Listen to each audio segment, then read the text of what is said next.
À l'hôpital Saint-Louis, dans le service Coquelicot 3, on traite les maladies hématologiques et on fait aussi de la greffe de moelle osseuse. On a décidé à plusieurs d'ouvrir un service spécialement dédié à une tranche d'âge qui en fait c'est entre 15 et 25 ans, pour deux raisons je dirais. La première raison c'est qu'au même endroit, avant, il y avait un service de pédiatrie qui était dirigé par le professeur Baruchel, qui a transféré sur un hôpital pédiatrique à Robert Debré. On ne voulait pas perdre la continuité de la prise en charge entre les enfants et les adultes. Au lieu d'étendre chacun nos nombres de listes, on va recentrer ça sur un type d'activité connue, commune. Pour les patients qui sont traités pour des maladies hématologiques, en général, c'est des maladies malignes, des leucémies ou des lymphomes ou des aplasies médulaires. Et ils ont besoin de chimiothérapie ou de greffe de cellules souches hématopoïétiques. Mais ça correspond aussi, en fait, pour des raisons qu'on ne comprend pas très bien, à un profil aussi de type de maladie. Ce pas tout à fait les mêmes. Au moins pour certaines de ces maladies, elles réagissent moins bien que ne le font, par exemple, des enfants. Alors, il y a toute une discussion pour savoir si, en fait, est-ce que c'est lié au fait que les ados sont pas très compliants, comme on dit dans notre jargon, c'est-à-dire est-ce qu'ils prennent correctement leurs médicaments? Est-ce que c'est lié à des problèmes d'habitude de vie, à des problèmes d'interaction? C'est pas très bien, mais il y a vraiment toute une problématique assez typique autour des engins. La compliance est un problème assez central dans cette tranche d'âge-là, que pour toutes les maladies chroniques qui nécessitent des traitements au long cours. C'est un âge auquel l'appropriation du traitement peut poser problème. La période de l'adolescence, c'est une période de passage, c'est une période de transformation. Et donc c'est un moment où la question du corps et la question de l'autonomie sont entravées et convoquées face à des choses qui sont tout à fait nouvelles et qui sont entraînées par la maladie et qui sont source d'angoisse. Surtout quand on dit qu'à 15 ans qu'on a une leucémie ou maladie hématologique par exemple, je peux comprendre qu'au tout début on soit un petit peu renfermé, c'est compréhensible quoi. C'est pas facile aussi à encaisser. Comme je dis, le plus dur c'est d'accepter la maladie. Je revenais de vacances et j'ai fait faire des prises de sang parce que je me sentais pas bien. Ouais, fatigué, plus de force, rien du tout, je pouvais rien faire, je pouvais même pas monter une marche, deux marches. Lundi, je suis parti voir le médecin, il m'a dit fais des prises de sang, je disais d'accord. Lundi dans l'après-midi, il m'appelle. Il me dit viens vite me voir dans mon cabinet. Il me dit voilà tiens prends cette enveloppe là, c'est tes résultats. J'ai appelé l'hôpital Saint-Louis, ils t'attendent dans la demi-heure qui suit. Nous avait un petit peu inquiétés le plus rapidement, voilà, c'est que...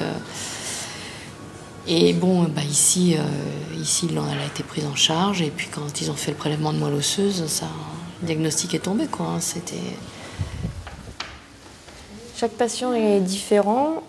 La prise en charge est complètement différente en fonction de leur âge, de leur vie, de leur pathologie. Pour la radiothérapie, je pense que tu es trop bien. On est une équipe paramédicale de 12 infirmières de jour, 12 infirmières de nuit environ. Et les aides-soignants sont une équipe environ d'une petite dizaine de personnes. Alors, tâchons du flux. Chaque infirmière a un aide-soignant attitré pour la journée, pour tous les soins.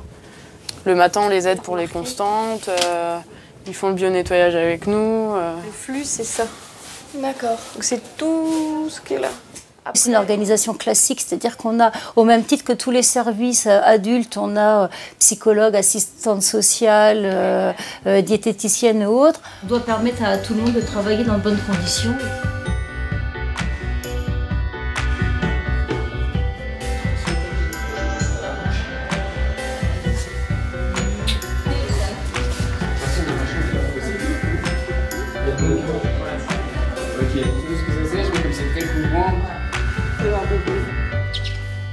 Ici, c'est un service jeunes adultes et adolescents. Donc, comparé moi avant, les personnes qui sont ici sont de mon âge. Parce que sur les autres hôpitaux, les personnes sont plus vieilles que moi et du coup, j'ai moins de rapports sociaux avec eux. Avez-vous un ordinateur? Faut demander à Anne. J'ai déjà demandé à Anne. C'est bon Elle n'a pas vraiment répondu. Hein. Les étudiants en commerce qui passent, les dames roses qui passent, il y a l'association du Petit Prince aussi normalement. Il y a pas mal d'associations qui entourent tous les patients. J'ai 3 ou 4 associations qui sont venues me voir dans ma chambre et avec qui j'ai sympathisé. Et donc on se tient régulièrement en contact via les mails, quoi. Ta première année de BTS est validée. Après ce petit passage à l'hôpital, ton intention est de reprendre cette deuxième année de BTS? Faire non plus, partir sur autre chose, mais... Tu veux te réorienter? Je voudrais peut-être voir sur une fac de sciences, faire une année, pour me remettre dans le bain.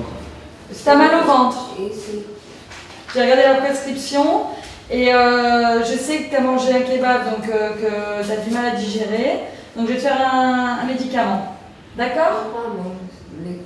T'as mangé kebab tout à l'heure? Non. Si? J'étais d'astreinte il y a 15 jours dans le service. Le dimanche matin, j'ai passé une demi-heure à discuter avec un jeune pour lui faire comprendre que s'il ne prenait pas son comprimé, il ne sortirait pas. Et c'est aussi bête que ça, parce que ce comprimé-là, il en avait vraiment besoin. Donc l'utilisation chez l'adolescent de schémas plus intensifs de type pédiatrique laisse espérer qu'on va améliorer nettement les résultats dans les années qui viennent, comme ça a pu être fait dans les groupes pédiatriques. Il n'y a pas d'anomalie sur l'IRM. Ouais. Donc l'étape suivante, c'est une offre de soins dans cette classe d'âge-là, plus généralisée au niveau national, et pour pouvoir aussi enchaîner sur des travaux collaboratifs à cette échelle.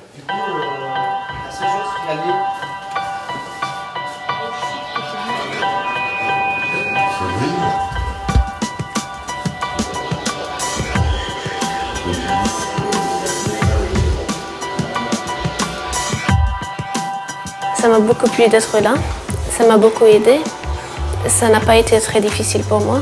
Je sais exactement les noms des médicaments qu'ils me donnent, de la chimio qu'ils me donnent.